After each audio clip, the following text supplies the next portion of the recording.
Agora, o conteúdo mesmo que nós preparamos aí, especialmente com todo carinho, pensando no momento que nós estamos vivendo, e o conteúdo começa agora. Nós vamos falar, inicialmente, o primeiro tema, de acordo com a programação, temos um macrotema, que é a digitalização, mas o primeiro tema a ser apresentado é comunicação. Os novos caminhos digitais, tanto para a joalheria como para a relojoaria.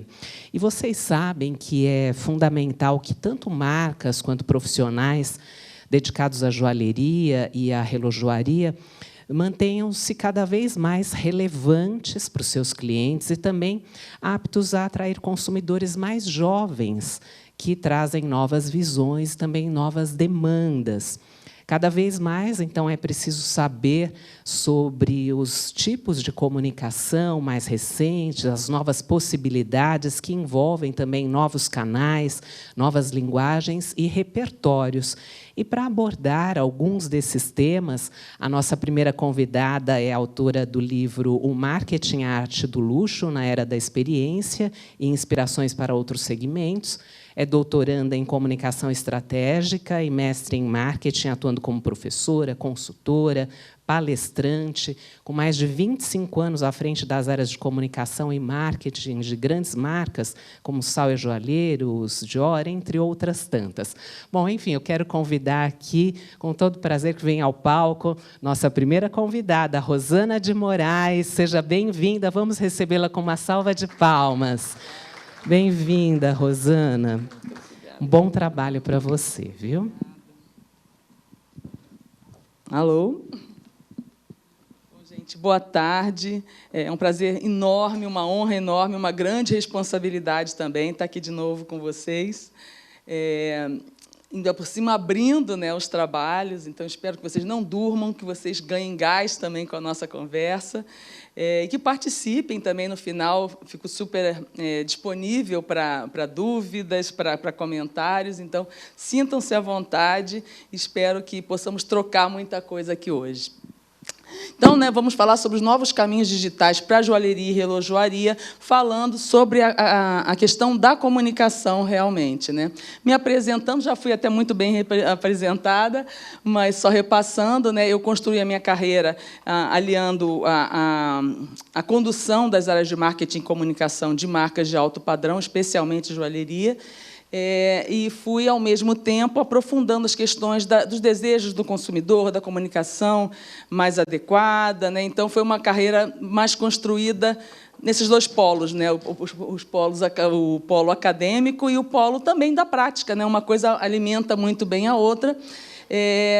E, fruto disso, realmente nasceu o livro que já foi mencionado aqui, que fala um pouco sobre o marketing e arte do luxo na era da experiência, incluindo a joalheria e relojoaria, que são segmentos tão importantes dentro do universo do luxo, são considerados o hard luxury, né? O luxo duro, o luxo, o centro do luxo. Então, nada mais adequado do que a gente falar sobre isso num evento, no maior evento, no evento mais importante da área aqui na América Latina. Então, vamos falar um pouquinho sobre o futuro do luxo, de uma forma geral. Né? O que a gente pode dizer, inicialmente, é que o luxo está cada vez mais online, como toda a nossa vida está mais online. Então, o luxo de hoje, o luxo contemporâneo, ele está caminhando cada vez mais para o digital, para o online. Alguns exemplos, né? 80% dos consumidores de luxo, né? E aí dos diversos segmentos, não só joalheria e relojoaria, eles compram em lojas físicas. Porém, 92% desses consumidores antes pesquisam online. Quer dizer, praticamente todos os consumidores têm alguma influência do meio digital, ainda que eles comprem nas lojas físicas. Mas não só esse aspecto, né? Também na influência. Né? Quando o consumidor está escolhendo um produto de luxo, a maior fonte de influência que havia para esse tipo de produto e serviço eram as revistas impressas, né? Historicamente falando. E, no entanto, já desde 2017, as revistas ficaram para trás e os maiores influenciadores para esse tipo de consumo, para as decisões dessas pessoas, são os influenciadores digitais e as redes sociais. Então, também a influência migrando aí para o online. Né? E falando das vendas, não podemos deixar de lado também as vendas, falamos de escolha, falamos de influência, né? Mas as vendas online cresceram 50% de 2019 para 2020. 50% de produtos de luxo e serviços de luxo de uma forma geral. Só que, depois ainda de 2020 e 2021, entre esses 2 anos, houve um crescimento de mais 27%. Quer dizer, chegou a atingir o movimento online das marcas de luxo representou 62 bilhões de euros, né? É um número realmente estratosférico que a gente não pode ignorar de qualquer forma, né? E até 2025 o meio digital, os meios digitais serão os principais canais para compras de luxo, e 2025 é logo ali, né? Então, isso tudo para dizer, né, que se a pesquisa do consumidor já está online, cada vez mais online, se a influência, né, as questões que vão movimentar essas decisões também estão cada vez mais online, e a venda também está migrando para o online, é natural que a comunicação do luxo vá para esses canais também, né? Então, sabendo que seria online, né, como é que vai ser, como é que deve ser a comunicação das marcas de luxo nesse universo online, considerando o nosso tempo, né? Tanta coisa mudou. Então, como é que ela deve ser, como é que essa comunicação deve acontecer nesses novos tempos para o mercado de luxo online? Em primeiro lugar, a comunicação está cada vez mais engajada. O que eu quero dizer? Se antes a comunicação do mercado de luxo, né, e dos outros produtos também, porque eu gosto sempre de dizer que os itens de luxo, os segmentos de luxo, eles são, em grande proporção, influenciadores dos outros segmentos. Então, geralmente, os movimentos começam no luxo para depois serem absorvidos pelos outros segmentos em alguma medida. Então, se antes nós tínhamos uma comunicação que tinha que divulgar produtos e serviços de excelência, né, sempre na busca da perfeição, na busca de desejo, né, de fomento do desejo, hoje, lógico, a comunicação continua demandando que se faça isso, né? A gente continua tendo que divulgar produtos e serviços de excelência, já que a gente está falando de alto padrão. Só que não é mais só isso. Agora, além de divulgar assim, o motivo, entre aspas, maior das empresas, que é oferecer produtos e serviços de qualidade, com preços compatíveis e, de alguma maneira, uma ética presente, também os propósitos que aquela marca abraça são necessários de ser comunicados. Então, não só os produtos e serviços são necessários que fiquem conhecidos, que fiquem transparentes. Também as causas, os propósitos que movem essas marcas, que vão além desses produtos, desses serviços, têm que ser também comunicados, né? É uma exigência cada vez mais presente do consumidor, esse engajamento das marcas, e a comunicação, naturalmente, tem que refletir esse novo momento, né? Quando eu falo de propósitos, são vários propósitos que são possíveis, eu botei só alguns aqui como exemplos, mas a gente tem falado cada vez mais de responsabilidade ambiental, de responsabilidade social, da pluralidade e inclusão de novos tipos, novas culturas, novos tipos físicos, né, de vários aspectos. Respeito aos animais, que é diferente da responsabilidade ambiental.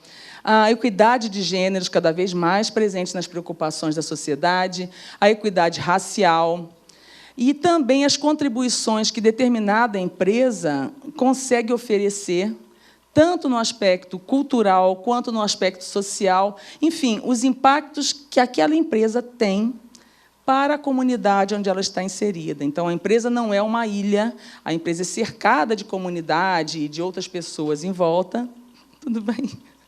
E é natural que a comunicação tenha que retratar essas posturas das empresas, naturalmente, caso elas abracem essas causas. É natural que seja verdadeiro, né? A comunicação ela serve para divulgar, ela serve para se fazer conhecer as marcas e os produtos e todas as políticas que elas envolvem, mas, naturalmente, tem que ser verdadeiro, né? A comunicação só vai repercutir isso tudo. E é especialmente importante isso, esse engajamento das marcas e, consequentemente, da comunicação das marcas, porque justamente as gerações mais jovens, que vão ser responsáveis por 70% das compras de luxo já depois de amanhã, né, em 2025, eles são ainda mais sensíveis a essas causas, a esses propósitos. são gerações que já nasceram num ambiente onde essas preocupações estavam presentes. Esses assuntos são mais discutidos na escola, na sociedade, nos meios sociais.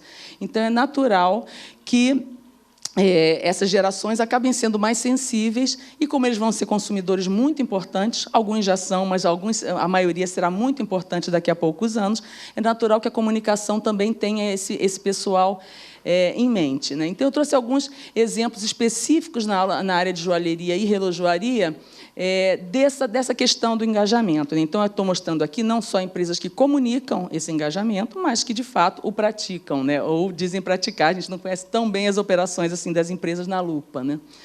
Essa Brilliant Earth, por exemplo, ela foi muito pioneira, é uma empresa californiana, que está atuando desde 2005, e ela já nasceu com essa pegada de responsabilidade socioambiental.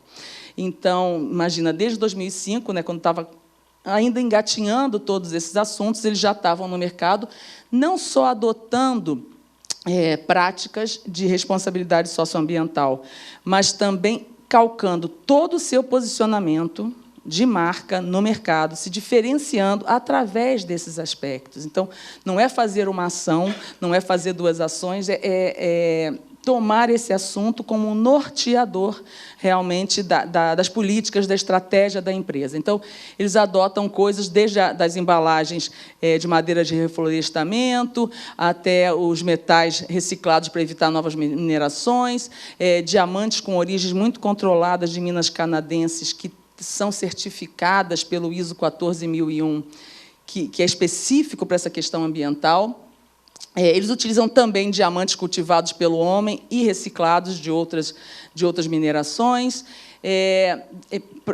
Assim, priorizam empregar os povos indígenas da região onde eles atuam. Tem as outras gemas também de origem ética e certificada, as pérolas criadas por biólogos, também pensando nessa questão das espécies de ostra raras. E, ainda, na questão social, eles destinam um percentual dos lucros para as comunidades envolvidas na mineração, nas regiões da onde eles adquirem as pedras, né? Então, vejam, né, é mais do que fazer ações. Nesse caso, se refere à construção da marca e da estratégia, já calcada nesses princípios, digamos assim, né? Esse outro exemplo, em inglês, Lark & Berry, é mais recente, foi fundado em 2018. É uma empresa que utiliza apenas diamantes cultivados e também tem as outras gemas e ouro de origem certificada. E eles têm uma ação voltada ao reflorestamento, então eles plantam árvores para cada venda realizada. É uma outra pegada, né, uma outra personalidade e muito mais recente no mercado, mas também é um exemplo de empresa que adota causas e propósitos e, logicamente, comunica isso, né, através do seu posicionamento, através da sua comunicação, das suas redes sociais, de todos os canais que ela tem de comunicação com seus clientes. E aí a gente pensa assim, né, bom, será que a joalheria que opta por abraçar um propósito como esse, né, que muitas vezes mexe, né, com a questão da tradição joalheira, né? Será que não pode haver uma empresa que conquiste um lugar na alta joalheria aplicando esses princípios? E aí eu trouxe esse exemplo, que também é de 2018, a fundação dela é a Colbert, francesa. Ela utiliza também só diamantes cultivados pelo homem, tem toda a certificação dos metais, só que ela já nasceu assim com uma autoconfiança, né, de abrir a boutique na Place Vendôme. Então, a gente vê uma empresa que está causando alguma disrupção no sentido da tradição joalheira, mas que tem orgulho disso ao ponto de se estabelecer na maior meca da joalheria mundial, de alto luxo, né, da alta joalheria. Então, é mais um exemplo para a gente levar em consideração, debruçar sobre isso, pensar, né, se inspirar, talvez. E também, essas que eu falei, elas já nasceram com essa questão do posicionamento ligado à questão da responsabilidade socioambiental. Mas existem outros casos, por exemplo, a Chopard, né, gigante, foi migrando para essa filosofia ao longo do tempo. Desde 2013, eles começaram com a transição dos metais, do ouro especificamente, ser de origem certificada, que eles chamam de ouro responsavelmente minerado. Os diamantes e pedras de cor também certificados e rastreados. E eles lançaram também uma linha chamada Sequal, que faz bolsas e carteiras com plástico retirado dos oceanos. Então, é mais uma maneira de criar assim, um vínculo não só através dos produtos tradicionais da joalheria, mas também com outros produtos, reforçando esse posicionamento que ela vem buscando, né? E outras gigantes, né? A Tiffany, por exemplo, desde 2020, trabalha apenas com diamantes naturais, porém rastreados. Então, o consumidor tem a possibilidade de conhecer o DNA, digamos assim, né? Toda a trajetória do diamante, desde o momento em que ele foi minerado, onde foi, por quem foi, até todo o ciclo de lapidação, de comércio, até chegar naquela joia específica, né? Muitos consumidores ainda não se preocupam em ter isso exatamente, né? Mas muitos já começam a se preocupar.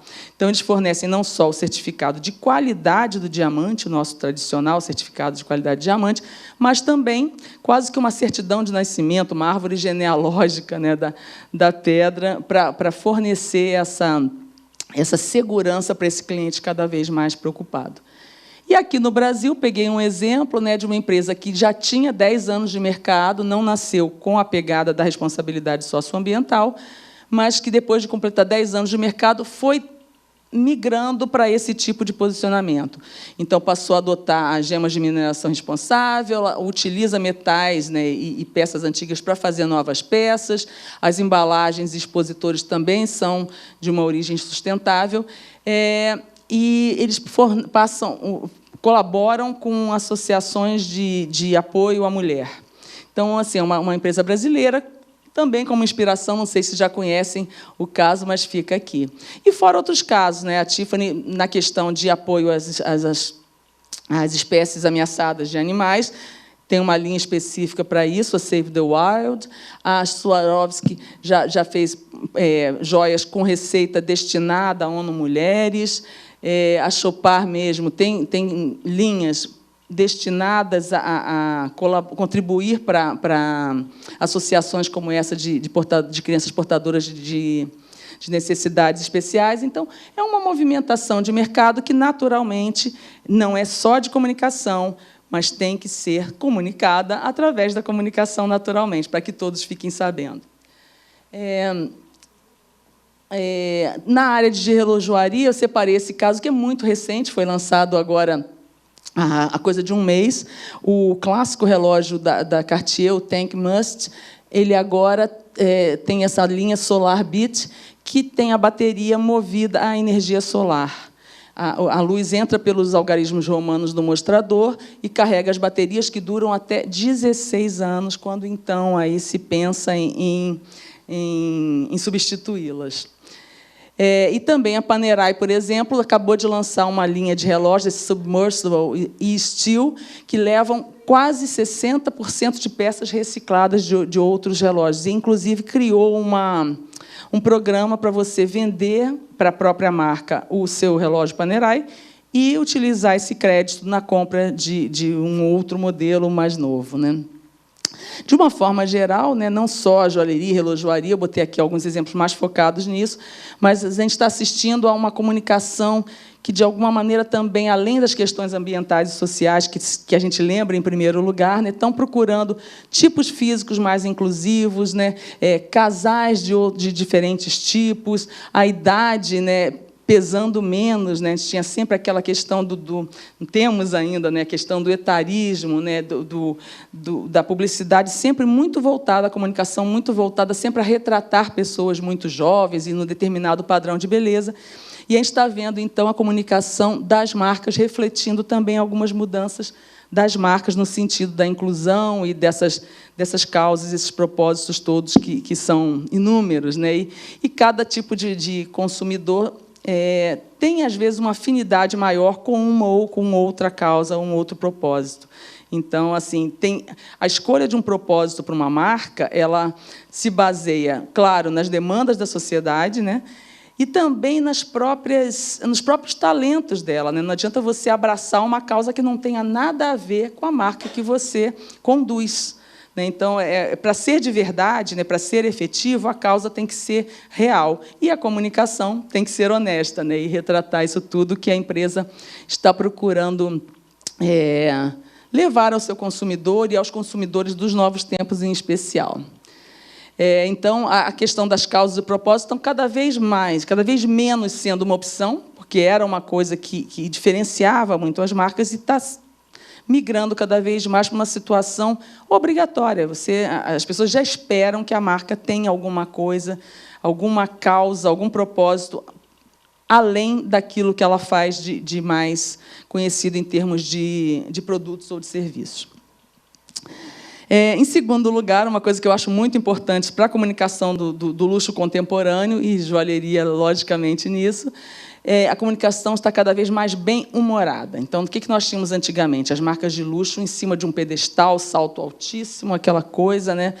Então, a formalidade muito presente nessa comunicação, né? Então, a pessoa fica até com medo de ler, né? de tão formal que era aquela situação. E, cada vez mais, e também muito pela mudança dos tempos em geral, né? Assim, nossos hábitos mudam, e também para conquistar o público mais jovem, obviamente, né? Então, a comunicação do luxo está cada vez mais bem-humorada. Eu separei aqui um exemplo que talvez vocês tenham acompanhado. A Tiffany é conhecida, né, internacionalmente pelo azul Tiffany, né, que é aquela coisa emblemática, desejada. A pessoa vê um estojinho daquele, não quer nem saber o que está dentro, que deseja ter, né? E todo mundo reconhece, é uma cor muito consagrada pelo uso durante tantos anos, né? E aí, o que a Tiffany fez no 1º de abril do ano passado, 2021? Ela fez um post no Instagram desse jeitinho. O estojo amarelo com o fundo amarelo, e, na hora que eu fiz o print aqui da tela, ainda estava lá com a identificação no perfil, a fotinho lá em cima, no azul. Mas, no mesmo dia, eles trocaram também para o amarelo, e a legenda era, né, Introducing our new house color, né, apresentando, né, a nova cor da nossa marca. E aí as pessoas postaram, alguns gostaram e elogiaram, outros enlouqueceram. Que absurdo, depois de tantos anos, um azul que a gente confia tanto, que a gente admira, que a gente deseja, como é que a marca muda? Uma polêmica danada, né? Inclusive, alguns consultores, observadores de mercado, né, criticando, outros elogiando.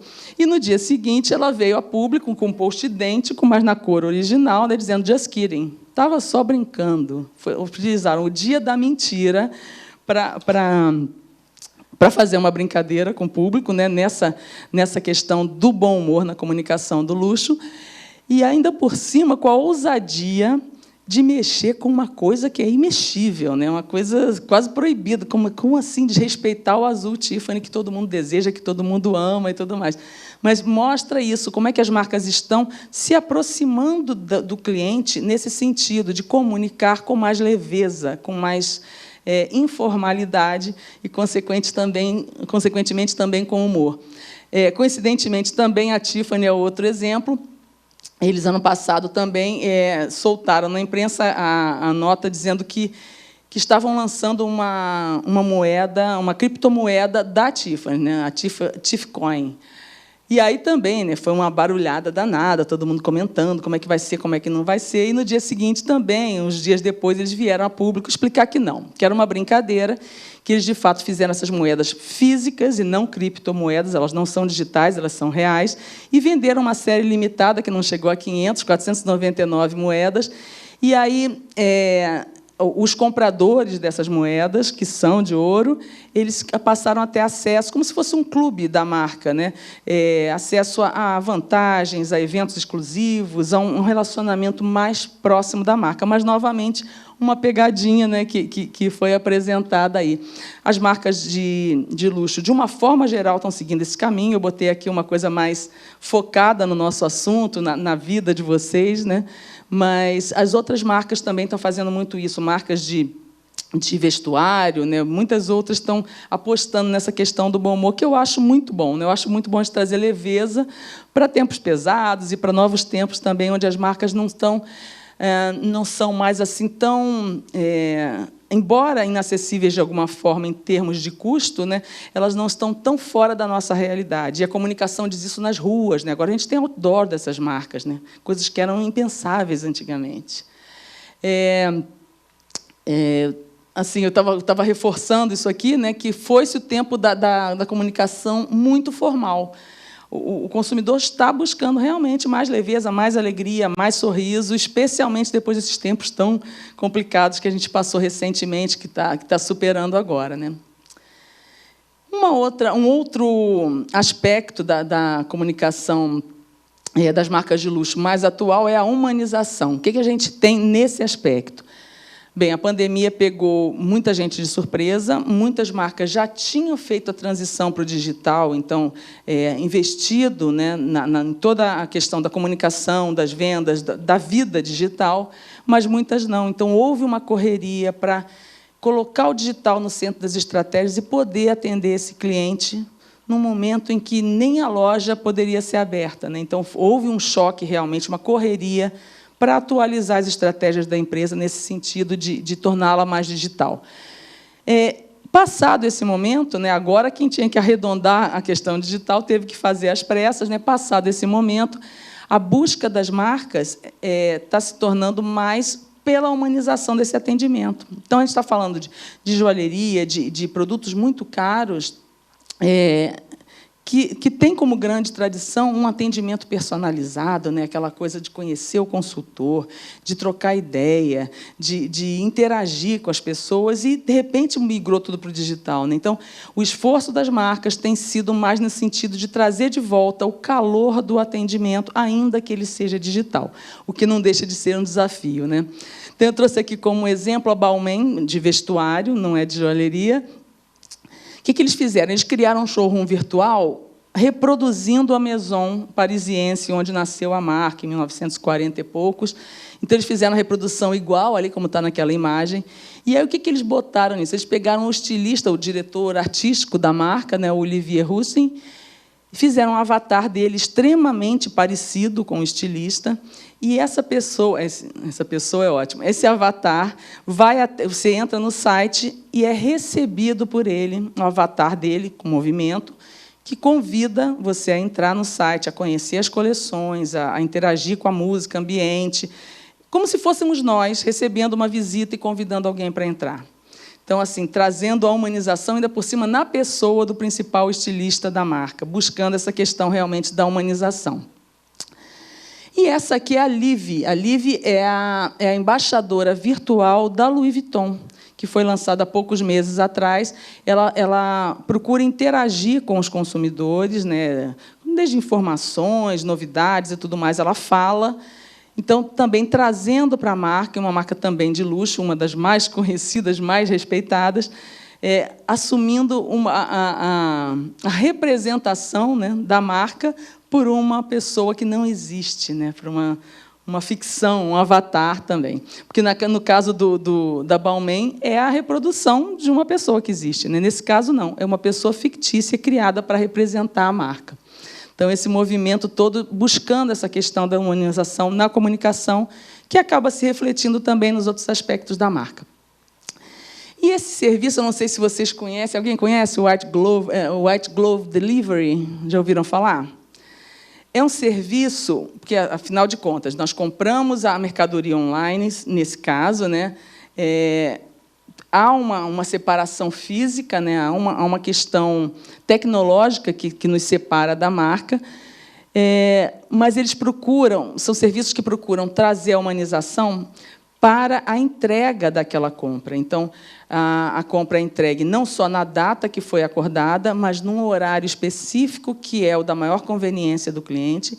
O cliente rastreia essa entrega em tempo real. E há uma questão humana envolvida nisso, porque você tem agentes que são treinados para tratar com esse tipo de cliente. As embalagens, naturalmente, são feitas personalizadas, customizadas para o tipo de produto, para a proteção, para a melhor apresentação. E, no caso de produtos que demandam alguma trabalheira, eles têm equipe que faz a desembalagem, a instalação, o que for necessário para deixar o produto pronto para o uso na casa do cliente.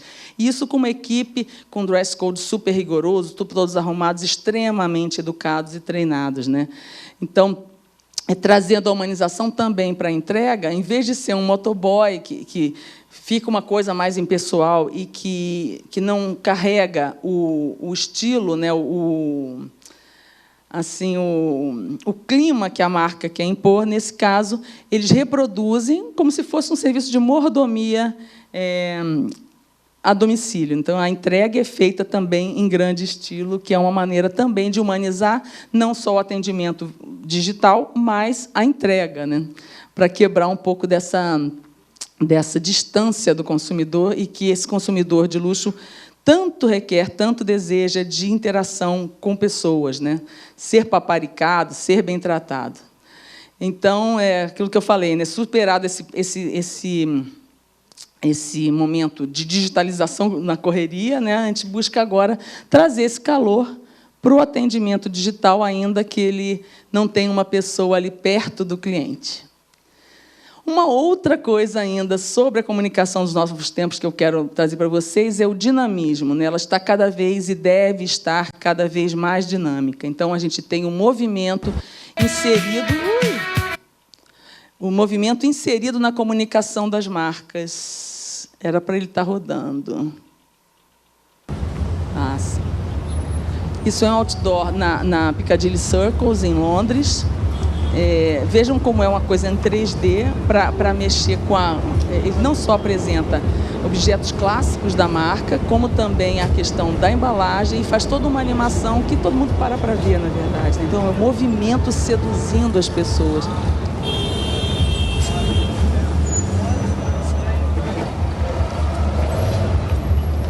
Que tem muito a ver com a nossa realidade, né? A gente está cada vez mais correndo, com mais estímulos chamando a nossa atenção, brigando pela nossa atenção, nós como consumidores, né? Então, essa questão do dinamismo, do movimento na comunicação também faz isso, né? Briga por uma parcela de atenção desse consumidor tão disputado, tão atribulado, né? Com a vida também dele muito corrida. E nessa linha também, né, algumas marcas, né, Cartier, que é bastante clássica, né, apostou recentemente, já há alguns meses, no TikTok, e está fazendo dessa rede social uma grande plataforma para os filmes delas. Então, é lógico que você tem uma atriz de peso, você tem uma produção muito cuidada. O TikTok é uma rede social muito informal, mas é claro que tem que ser mantido o rigor da comunicação de uma marca desse peso, né? Então, Cartier, por exemplo, que é tão clássica, abraçando o TikTok muito ativamente. Eu botei um filminho aqui para vocês verem, mas é uma série deles. E trazendo com muito glamour também, mas essa linguagem do dinamismo, da leveza e até do bom humor que a gente estava falando agora há pouco, né? É uma carinha engraçada, é uma situação mais leve, leveza de uma forma geral e bom humor aí para as marcas. A Cartier começou, a Tiffany já foi atrás também, já tem o seu próprio canal, com menos participações por enquanto, mas mostrando a importância desse movimento, né? Estar de uma forma dinâmica, divulgando a sua marca, seus produtos, de uma forma bem cuidada também, com acabamento bom, mas nesses filminhos rápidos. Então, é dinamismo, é bom humor, é leveza, trazendo comunicando melhor, tanto conosco, com todos nós, né, consumidores do nosso tempo, como também, principalmente, com os mais jovens que estão demandando, né, essa nova forma de comunicação, esse novo ritmo de vida, não só de recebimento de comunicação. E a comunicação também tem que ser contemporânea, né? A gente está aqui falando muitas vezes, né? Não é o caso de todas as marcas aqui, temos marcas de diversos portes, de diversas idades aqui presentes, mas a gente está falando muitas vezes de marcas que são mais do que centenárias, né? E conhecidas ao longo de muito tempo, né? Então, é importante trazer o discurso dessas marcas para o nosso tempo, para que os consumidores e especialmente os mais jovens, não se sintam excluídos e não sintam que aquela marca não lhes pertence, ou, ao contrário, que eles não pertencem a determinada marca. Então, a comunicação dessas marcas está buscando cada vez mais uma linguagem mais contemporânea, canais mais contemporâneos, e disso fazem parte também os embaixadores que representam as marcas. A gente falou de embaixadores digitais, como a Liv da Louis Vuitton, mas a própria Tiffany, eu uso muito a Tiffany como exemplo, porque eles conduzem a comunicação de uma maneira que eu considero bastante competente. Então, sempre tem exemplos interessantes para dar. Mas eles pegaram Jay-Z e Beyoncé para fazer a última campanha de joias deles, né? Vejam, a gente está falando daquela marca que participou em 61 do Bonequinha de Luxo, né? Que era um filme de longa-metragem com Audrey Hepburn, e que tinha o nome da marca já no título, o título original do filme, aqui no Brasil foi Bonequinha de Luxo, mas o título dela era Breakfast at Tiffany's, quer dizer, a marca fazia parte do título de um longa-metragem de Hollywood, né, que foi para o mundo inteiro. Mas a coisa... Há uns 2 anos atrás, eu trouxe para vocês um filme de uma atualização daquela cena da Bonequinha de Luxo, que a Audrey Hepburn fica olhando para a vitrine, querendo participar daquele universo e sem poder muito, né? Então, aquela coisa bem calma, ela olhando, a música bem lenta, né? E aí eu trouxe para vocês, há uns 2 anos atrás, um filme, uma releitura daquele momento, que envolvia uma atriz muito jovem, de 21 anos, e hip-hop, street dance, né? Um ritmo totalmente disruptivo para a marca, uma dança que não era esperada para aquele universo, né? E agora eles pegam Beyoncé e Jay-Z, que são celebridades do mundo da música pop, que tem um apelo danado para o pessoal mais jovem, mas que pega a gente de todas as idades e traz para a marca, né? Então, trazendo essa contemporaneidade, mostrando que a marca está viva, que ela está olhando para o que está em volta, para que ela está olhando para o futuro, que ela está olhando para as novas gerações, através das pessoas que representam, também é uma forma de comunicar. Vejam que também os clássicos da marca, o diamante amarelo, quadrado, tão reconhecido da Tiffany, aquele broche também que o Jay-Z está usando, é uma joia bastante respeitada no acervo da marca, no entanto, em suportes, né, em celebridades que são muito contemporâneas, trazendo essa atualização para a marca. A campanha foi muito grande. Eles fizeram, inclusive, um filme dela tocando e eles interagindo, que foi, não sei se vocês chegaram a ver, lá no Rio de Janeiro, no Copacabana Palace, eles fizeram uma projeção monumental naquela fachada inteira, mostrando esse filme de divulgação dessa campanha. E aqui, acredito que agora vocês já conheçam, da última vez que eu estive aqui, eu trouxe para apresentar a vocês essas mocinhas, que nada mais são do que influenciadoras digitais, só que elas são influenciadoras digitais que não existem. Mais ou menos naquela linha da Liv, da Louis Vuitton, que eu mostrei para vocês, elas são influenciadoras digitais que não existem. Então, a Chudo, a Michela, que é a maior delas, e agora, essa aqui, eu vou me arriscar a falar o nome dela, é chinesa, Ai, alguma coisa parecida com isso.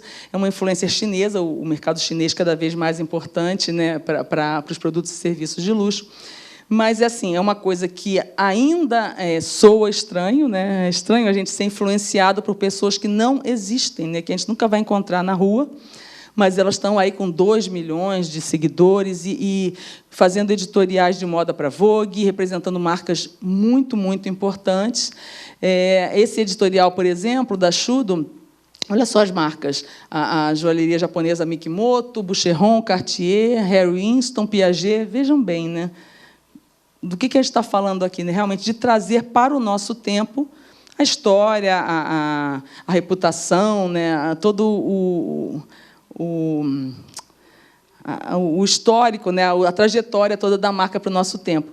E a nossa, um exemplo brasileiro, né? Aqui, essa é a Satiko, é a influenciadora virtual que representa a Sabrina Sato, nesse caso diferente das outras. As outras foram totalmente criadas na ficção. A Satiko, ela é uma representante digital da Sabrina Sato, mas que já está fechando contratos, parcerias e tudo mais, que geralmente não são baratos, como uma aconselhadora de estilo virtual, né? Que ainda é uma coisa que soa muito nova, mas que está tomando cada vez mais impulso nessa questão da comunicação contemporânea. E agora, mês passado, né, também nesse universo, algumas marcas se associaram ao Facebook, a Meta, né, a empresa do Facebook, e vendem peças de roupa, né, nesse caso, Balenciaga, Prada, Tom Ford, vendem peças de roupa para nós vestirmos nos nossos avatares, no Face, no Instagram, no Messenger. Quer dizer, vendem as roupas, a gente parece lá representante avatar da Rosana, com uma suéter Balenciaga, que é uma coisa assim também bastante contemporânea, né? Chega a ser engraçada, mas é um sinal dos novos tempos que a gente tem que estar atento o tempo inteiro. E não dá para falar de comunicação de luxo contemporâneo sem falar em NFTs, nos games, no metaverso, que é esse universo assim que para a gente ainda é um pouco misterioso, mas que, nossa, abre uma gama de possibilidades assim gigantesca, né? Então, só para vocês saberem, os NFTs e os jogos online, espera-se que eles representem 10% do mercado de luxo em 2030, 50 bilhões de euros em receita, né? São projeções do Morgan Stanley. É uma coisa que a gente não pode fechar o olho, por mais esquisito que possa parecer por enquanto, né? Então, não à toa, muitas marcas estão apostando nos games. A gente tem Gucci participando do Tennis Clash, que já é um game consagrado, a Balenciaga no Fortnite, a North Face, a Ralph Lauren, a Moncler, todas apostando nesse filão. E a Louis Vuitton, diferentemente dos demais, ela criou o próprio game. Em vez de participar de um outro game, ela criou o próprio dela. E essa joalheria, que é menos conhecida, a Messica, ela fez uma parceria com a Kate Moss, com a supermodel Kate Moss, e você baixava um aplicativo, participava de um game no qual você usava a Kate Moss como modelo, como um avatar, para experimentar as joias que você mais gostava. Para vocês terem noção da repercussão dessa ação, em 2 semanas, quase 4 milhões de pessoas tiveram conteúdo com a marca, tiveram contato com o conteúdo e com a marca especificamente. Agora, imagina quanto tempo, quanto investimento, quanta paciência a gente tem que ter para impactar 4 milhões de pessoas, que foi conseguido aí em 2 semanas. Então, é muito barulho, né? E os relógios estão também emplacando nisso, né? Panerai fazendo NFTs que abrem novas informações, não só sobre o relógio, mas sobre uma jornada, uma viagem de veleiro na costa amalfitana. Então, os participantes que compram têm acesso a mais informações, tanto sobre o relógio quanto sobre a própria viagem. A WC também fazendo NFTs comemorativas do ano da fundação, um número que batia com o ano de fundação. E também as pessoas que têm acesso aos NFTs ganham também uma série de vantagens da marca em termos de relacionamento. Então, são chamados para eventos, para ações especiais, para promoções. A mesma coisa, a Bulgari também, mesma coisa, parecido. Eles botaram um QR Code aqui em cima, está vendo, no próprio relógio. Esse aqui é o relógio mais plano do mundo, e ele vem com um código QR, um QR Code, que dá acesso a informações sobre o relógio, sobre a marca e tudo mais. Então, todo mundo apostando nessa coisa. E esse case aqui, que eu não posso deixar de trazer, é de uma unidade NFT que era exclusiva, só havia uma, e foi vendida em leilão por $100 mil. Estamos falando da imagem de um relógio. A imagem de um relógio que tem, logicamente, a origem comprovada, né? Então, é um exemplar genuíno, é como se fosse uma obra de arte, né? Nesse caso, nem numerada, porque é a única mesmo, mas $100 mil ainda é uma coisa que assusta bastante, né? E a Tag Heuer, que não tem ainda NFTs, não lançou, não partiu para essa empreitada, mas ela criou um dispositivo nesse modelo de relógio que exibe as NFTs. Então, se eu tenho NFTs e eu tenho esse relógio, eu posso exibi-las no mostrador do meu relógio. O aplicativo confirma que aquela peça é uma peça digital original, né, genuína, e exibe.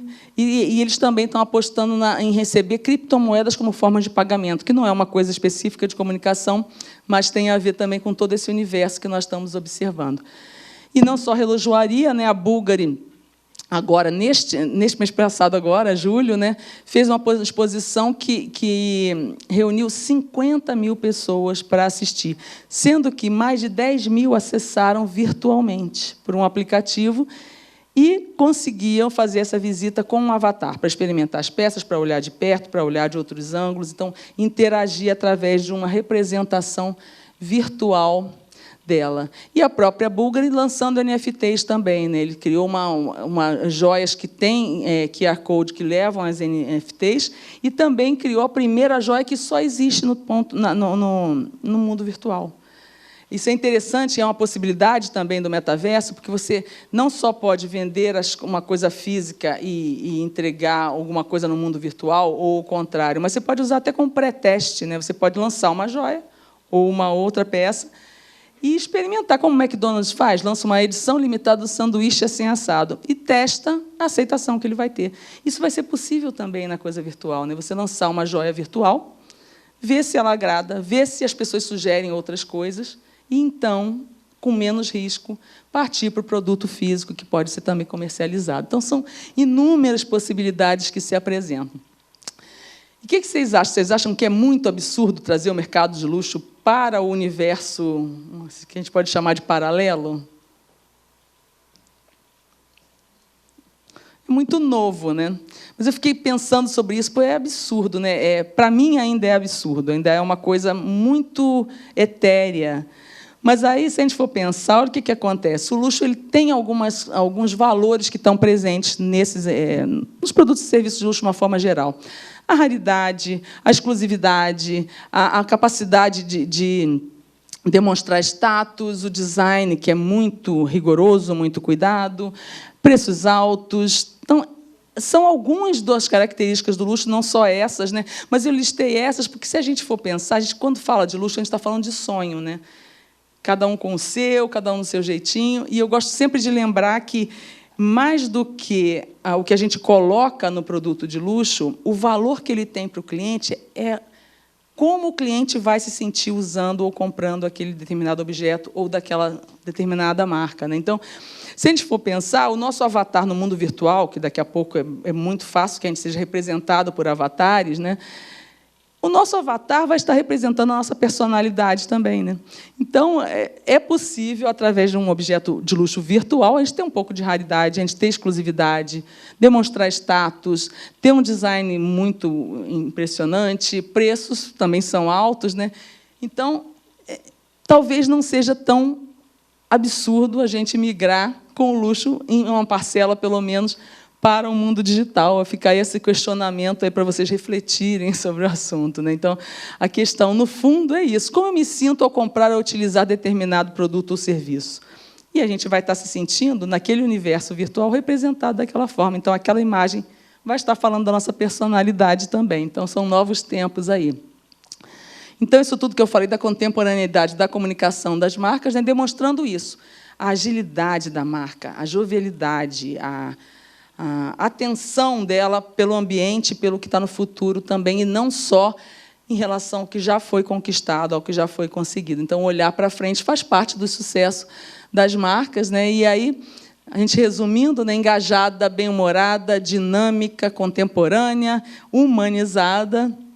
E lembrando, né, não adianta usar esses aspectos apenas na comunicação. A comunicação deve refletir aquilo que a marca pratica no seu dia a dia, a estratégia, os pilares que movem a dinâmica dela, né, a atuação dela. E lembrar, especialmente, que não é só a comunicação que comunica. A gente pensa, fazer um post, vou fazer um site, vou fazer um anúncio, eu vou dar uma entrevista. Quer dizer, a comunicação formal ela é útil, é necessária, e é a que a gente mais lembra. Mas a gente tem que lembrar o seguinte, não é só o que a gente planeja, né? Não é só a comunicação formal, aquilo que a gente faz para apresentar, que comunica sobre a marca. Tudo que a marca faz, e também o que ela não faz, fala muito sobre ela. Então, Isso também é uma coisa muito importante da gente ficar atento, sempre foi, mas no momento em que os consumidores têm muito mais voz, têm um poder de repercussão muito maior, a gente tem que estar ainda mais ligado nisso, né? Tudo que a marca faz ou deixa de fazer está comunicando não só o post, não só a nossa atuação no mundo digital ou no mundo real, mas tudo que a gente faz. E a gente falou aqui de muitos exemplos de empresas mega, orçamentos enormes, marcas de muita tradição. E aí, pensando, é claro que vocês não vão sair daqui aplicando tudo isso amanhã, né? Cada um tem a proporção, né? Tem as suas possibilidades orçamentárias e de porte e tudo mais.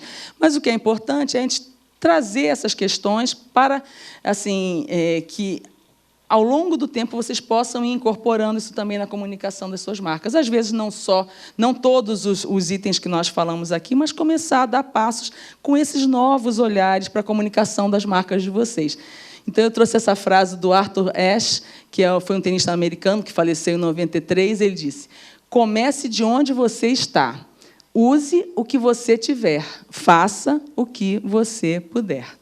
É nesse sentido que eu quero deixar a mensagem para vocês, né, para lembrar que, mesmo passo de formiguinha, o futuro se constrói todos os dias. Então, vamos olhar para o futuro dos nossos tempos, da nossa vida e das nossas marcas também.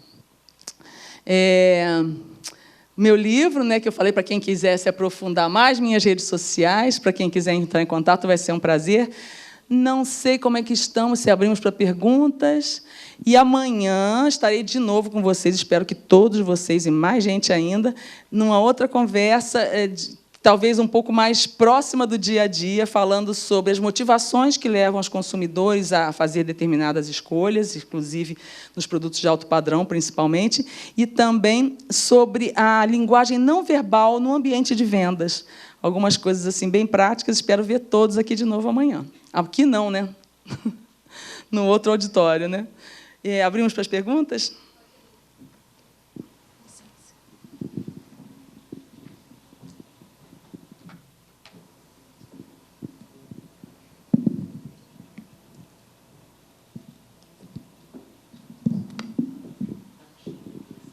Estou tímido, né? Senão que ficou tudo muito claro.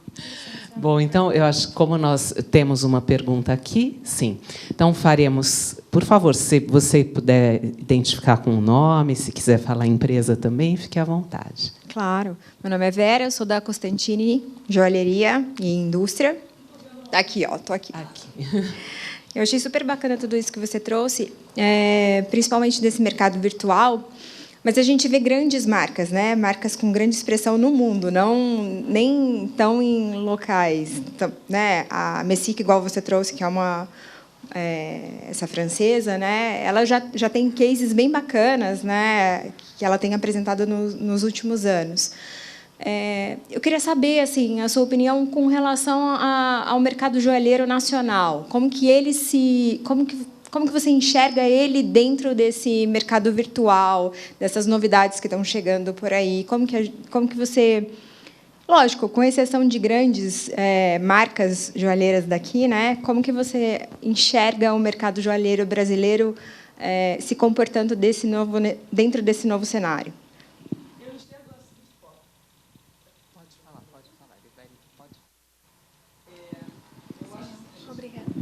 O microfone, por favor. Pode falar. É o que eu falei, né? Assim, todas essas providências, as grandes modificações que a gente experimenta, no mercado, não só na área de comunicação e marketing, mas em todas as coisas, né? Elas começam, como eu falei, o luxo ele geralmente influencia os outros segmentos. E, da mesma forma, as grandes marcas, aquelas mais consagradas, aquelas mais com orçamentos maiores e reputação mais antiga também, elas acabam influenciando os novos negócios. Então, uma pequena marca brasileira, embora ela não possa fazer um super investimento com uma atriz hollywoodiana no TikTok, ela pode começar a fazer pequenos vídeos no TikTok de uma maneira bem humorada, com a produção o mais cuidada que for possível para o seu orçamento, mas, de alguma maneira, ela vai pegando a tendência e aplicando na própria comunicação, né? Isso eu digo em relação ao TikTok, mas eu digo em relação... a gente falou, numa outra ocasião, falando com joalheiros, a gente falou sobre a importância de mostrar os bastidores da da produção das peças, os bastidores das campanhas publicitárias. E aí eu falei, né, poxa, não é necessário que você tenha uma supermodelo para fazer um making-off dela e soltar para a imprensa ou soltar nas redes sociais. Às vezes, até as fotos que você faz internamente, estilo para fazer divulgação, elas também são uma forma de comunicar aquele universo de bastidores para um cliente. E eu vejo isso da mesma forma em relação a essas outras coisas, né? Você talvez não possa contratar uma Miquela da vida para ser uma influenciadora digital da sua marca, mas você pode pegar ou um influenciador brasileiro e partir para isso, né? Essa questão da movimentação, a mesma coisa. É claro que você não vai fazer um outdoor na Piccadilly Circus, mas eu acredito que as tendências elas podem ser assimiladas proporcionalmente pelas marcas. E vejo alguns casos assim, né? Agora eu não sei como é que pronuncia, aquela empresa brasileira que eu falei que está adotando esse posicionamento com a responsabilidade mais socioambiental, a Vera X, não sei se é assim que fala.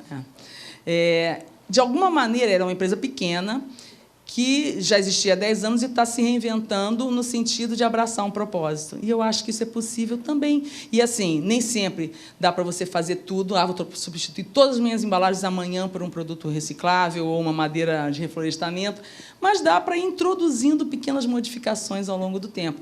Não dá para fazer uma ação, um projeto de longo prazo com determinada instituição, ou de apoio aos animais, ou de apoio social, mas dá para você fazer uma ação isolada em determinado período do ano, né? Então, eu vejo as tendências assim como cada um formatando para o seu tamanho, para as suas possibilidades e para a sua personalidade também, né? Que também não adianta você comunicar uma coisa que não tem a ver com a sua essência. Mas eu vejo essas informações sobre tendências muito nisso, de alimentar as modificações, ainda que elas sejam a passo de formiguinha. Não sei se respondi. Então, gente, muito obrigada, viu, pela paciência, pela presença. Espero ver vocês aqui. Vou passar agora a palavra, né, porque senão antes não deixa o meu colega palestrante ali esperando. Obrigada, gente.